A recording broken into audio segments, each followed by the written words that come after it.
ஒரு வார்த்தை சொல்லும் கர்த்தாவே, என் வாழ்க்கையெல்லாம் செழிப்பாகுமே.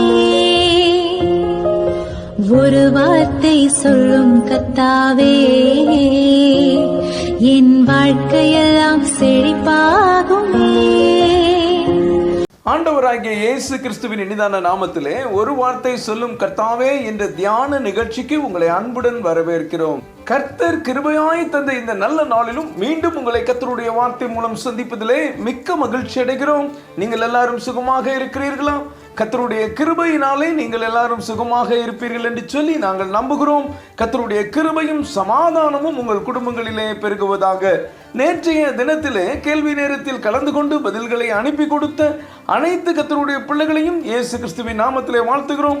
கர்த்தர் உங்களை ஆசீர்வதிப்பாராக. 2 நாளாகமும் 15ஆம் அதிகாரம் 7ஆம் வசனம், நீங்களோ உங்கள் கைகளை நெகிழ விடாமல் திடன் கொள்ளுங்கள், உங்கள் கிரியைகளுக்கு பலன் உண்டு என்றான். கிறிஸ்துவுக்குள் மிகவும் அன்பான தேவனுடைய பிள்ளைகளே, கர்த்தர் இந்த நாளிலும் உங்களை பார்த்து, என் அன்பு மகனே, என் அன்பு மகளே, நீங்களோ உங்கள் கைகளை நெகிழ விடாமல் திடன் கொள்ளுங்கள், உங்கள் கிரியைகளுக்கு பலன் உண்டு என்று சொல்லுகிறார். யூதாவின் ராஜாவாகிய ஆசாவுக்கு தேவனாகிய கர்த்தரால் அசரியா தீர்க்கதரிசியின் மூலமாக இந்த வார்த்தைகள் வருகின்றன. இந்த வார்த்தைகளை கேட்ட ஆசா திடன் கொண்டு தன்னுடைய தேசத்தில் காணப்பட்ட அருவருப்புகளை அகற்றுகிறார். கர்த்தருடைய பலிபீடத்தை புதுப்பித்து 7000 ஆடுகளையும் 700 மாடுகளையும் பலியிட்டு கர்த்தருக்கு ஆராதனை செய்கிறார். அது மாத்திரமல்ல, இஸ்ரவேல் ஜனங்களை கூடி வர செய்து கர்த்தரை முழு இருதயத்தோடும் முழு ஆத்துமாவோடும் தேடும்படி செய்கிறார். இப்படி யூதாவின் ராஜாவும் ஜனங்களும் பரிசுத்தத்தோடு கர்த்தரை ஆராதனை செய்தபோது கர்த்தர் அவர்களுக்கு வெளிப்படுகிறார். அவர்கள் சுற்றுப்புறத்தாரால் யுத்தமில்லாதபடிக்கு கர்த்தர் இளைப்பாறுதலை அவர்களுக்கு கட்டளையிட்டார். அவர்கள் கிரியைகளுக்கு தக்க பலன் கிடைத்தது. அவர்கள் சந்தோஷமும் மகிழ்ச்சியும் அடைந்தார்கள். எனக்கு அன்பான தேவனுடைய பிள்ளைகளே, சோர்ந்து போகாதிருங்கள். உங்கள் கிரியைகளுக்கு பலன் உண்டு. இன்றைக்கு நான் பரிசுத்தமாய் வாழ்வதனால் எனக்கு என்ன லாபம்? யாரும் என்னை கண்டுகொள்ளவில்லை.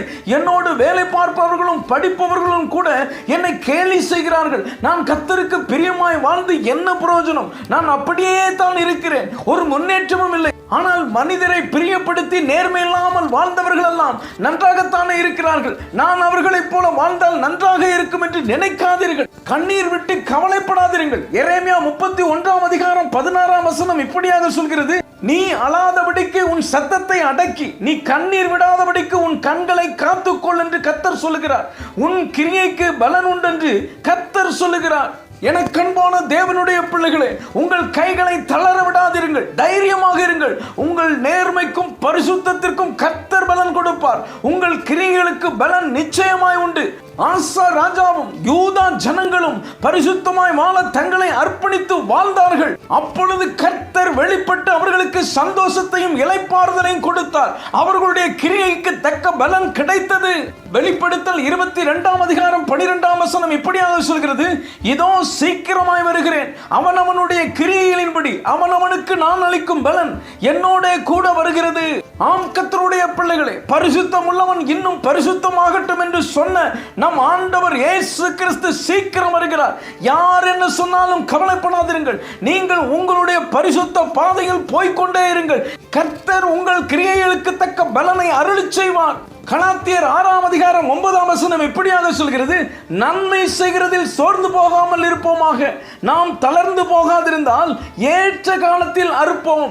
எனக்கு அன்பான தேவனுடைய பிள்ளைகளே, நீங்கள் நல்ல காரியங்களை நன்மைகளை செய்வதில் சோர்ந்து போகாதிருங்கள். உங்களை யார் பார்த்தாலும் பார்க்காவிட்டாலும், உங்களை பாராட்டினாலும் பாராட்டாவிட்டாலும், நீங்கள் செய்யும் நன்மைகளை தொடர்ந்து செய்து கொண்டே இருங்கள். ஒருவேளை உங்களுக்கு எந்த ஒரு பலனும் இதுவரை கிடைக்காமல் இருக்கலாம். நன்மை பெற்றவர்களே உங்களை மறந்திருக்கலாம். நீங்கள் செய்த நன்மைக்கு பதிலாக தீமையே வந்திருக்கலாம். உங்கள் பெயர் கூட டேமேஜ் ஆகியிருக்கலாம். சோர்ந்து போகாதிருங்கள்.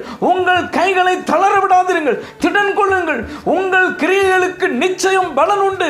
நீங்கள் செய்து கொண்டிருக்கும் காரியம் எதுவாக இருந்தாலும் தொடர்ந்து நம்பிக்கையோடு செய்யுங்கள். நம்பிக்கை இழக்காதிருங்கள். ஒரு நாளிலே கர்த்தர் உங்கள் கிரியைக்கு தக்க பலனை அருளி செய்வார். ஜெபிப்போம். அன்பின் பரலோக பிதாவே, இந்த நல்ல நேரத்துக்காக உம்மை நன்றியோடு உம்மை துதிக்கிறோம், உம்மை ஸ்தோத்திரிக்கிறோம்.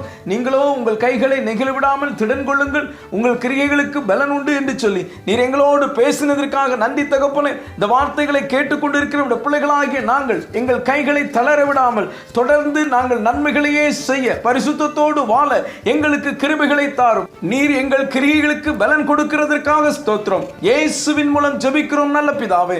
ஆமென், ஆமென். இன்றைய கேள்வி, ஆசாவிடம் வந்து தீர்க்க தரிசனம் சொன்ன தீர்க்கதரிசி யார்? ஏ ஏசாயா, பி எரேமியா, சி எலியா, டி அசரியா. இந்த கர்த்தருடைய வார்த்தை உங்களுக்கு ஆசீர்வாதமாக இருந்திருக்கும். ஏனால் தயவு செய்து லைக் பண்ணுங்கள், உடைய நண்பர்களுக்கும் உறவினர்களுக்கும் வாட்ஸ்அப்பில் இருக்கிற அனைத்து குழுக்களுக்கும் அனுப்பி கொடுங்கள். தொடர்ந்து நம்முடைய மிஷனரிமார்களுக்காக ஜெபித்துக் கொள்ளுங்கள். கர்த்தர் உங்களையும் உங்கள் குடும்பத்தின் பிள்ளைகளையும் ஆசீர்வதிப்பாராக.